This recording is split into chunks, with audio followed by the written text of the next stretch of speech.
I think like music is Africa, music is from Africa for me, because, right from when we didn't even have instruments, people just bit on like the decks or whatever and just make music, create music. So what's happened recently in the Afrobeats world, and how is it changing musically the sound of America and Britain? Like what we make now is I would say I would call it Afro pop, because it's like has the influence from Afrobeats music, and we draw inspiration from like pop records, dancehall records, reggae and stuff. So it's like what we do, I would say, is like Afro pop. I would say the UK has played like a big part in Afro pop, like getting recognition like worldwide, and I feel like that is still gonna keep going, and I feel like the US is catching up right now, and the rest of the world. Like, music is a universal language. You don't need to understand what someone is saying to feel the music or love the music.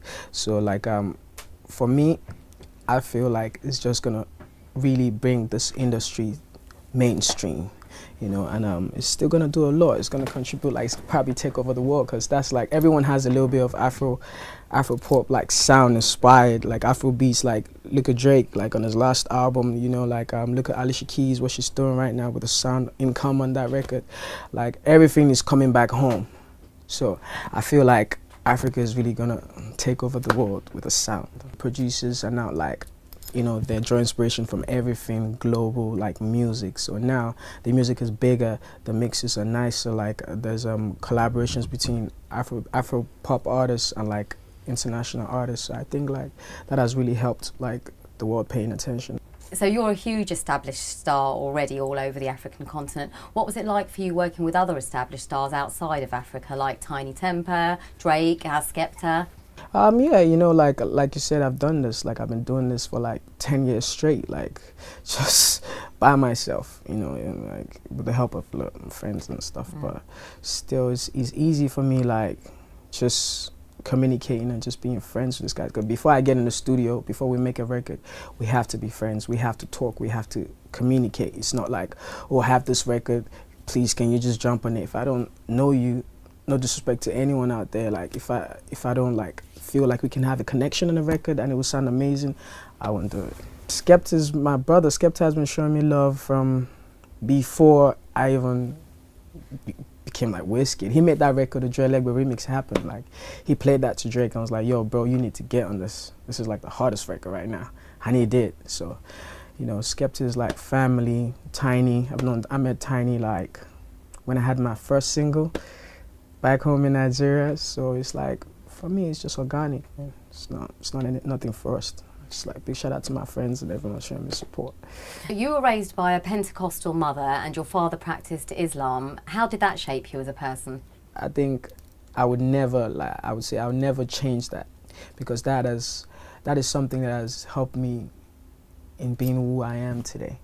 Living in a house where my mom is like Christian and my dad is Muslim, and I never one time had an argument about the religion or what the kids wanted to do, because my dad would be like, yo, do whatever you want. If you want to be a Muslim, cool, go to the church. If you want to go to the mosque, go to the mosque. Like, do whatever you like. Then it was never that. So like, all I understood was love was the only thing that kept them together for so long. My parents been married for so long. My older sister like 38. My parents, they've been together through thick and thin. So it's like, that has really like helped me in the way I see life, that we just need to spread more love. Like that's all, that's it, and I love my parents till death. I love them so much. They're everything to me. I'm a family guy. So. But your parents weren't always receptive to your choice of career, right? Have they changed their mind now?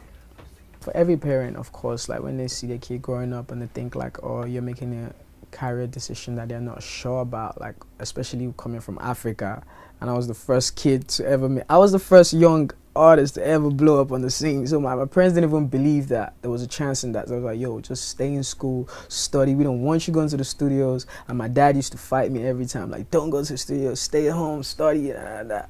But, like I just had like my dreams and I just followed them, man. But now my parents, like I just had to convince them by, doing well in school, doing my shows, making sure that they see from the outside. Like people tell them, yo, did you see what your kid did, man? Your kid just, went to the show, had like 40,000 people. That's when my dad was like, okay, maybe it's serious. And my dad had like, yo, he did a show and they had 40,000 people. Like, okay, maybe this music thing is a serious thing, you know. So and they've been so supportive of me since then. So big shout out to my parents.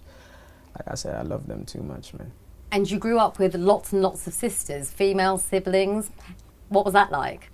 Like, I feel like I know women so much. Like, when I sit down and have a conversation with a girl, like, I feel like I can touch, like, the inner part of you, that inside you. You know, like, that has really helped me. Because I grew up with 7 sisters around me, and they were just, I've seen them fight today.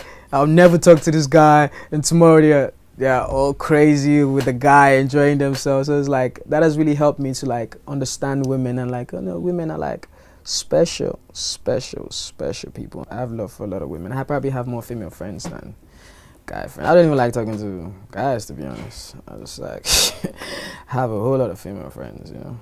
So you've talked about wanting to change the global perception of both Nigeria and Africa. Tell us about that. No one has been able to take it there and show real Africa and show like what it's about, because there's so much beautiful things in Africa. Africa is so beautiful, and that's what I'm trying to do with my music now. From like my videos, like I'm shooting at home, I'm like making sure the prints you wear in my video, we have African prints in there. I'm making sure I have my stuff tailored. Like I'm always like strategic with it, you know, so that the world can like see it in a great light. And I feel like I can do that, man, and we will do that, man, my team.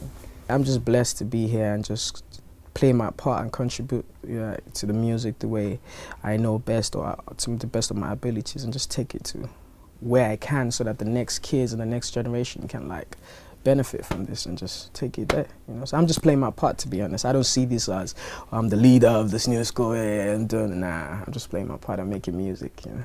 Before now, there's never really been like that African artist that's been able to take it there. If we're just being honest, like take it there, like 100%, like make music and like give the people the whole design, you know. So like I feel like I can do that, and I want to just take, you know, take this to like a level beyond me. I don't even think about it, because when I think about like, oh, what are you trying to do with the music? Well, how do you want people to perceive that? I'm like, yo, I just want people to know that when Wizkid comes in the room, he's all about his music, it's all about his performances, it's all about his business. He doesn't muck around when it comes to stuff like this. I would like to be an artist that, you know, like I leave a legacy behind. Even when I'm not here, people can, when they think of African music or Nigerian music, they'll be like, yo, Wizkid did something, you know, amazing. That's what I'm here to stand for. I'm not here to, you know, I'm just here to play my part and make music, man.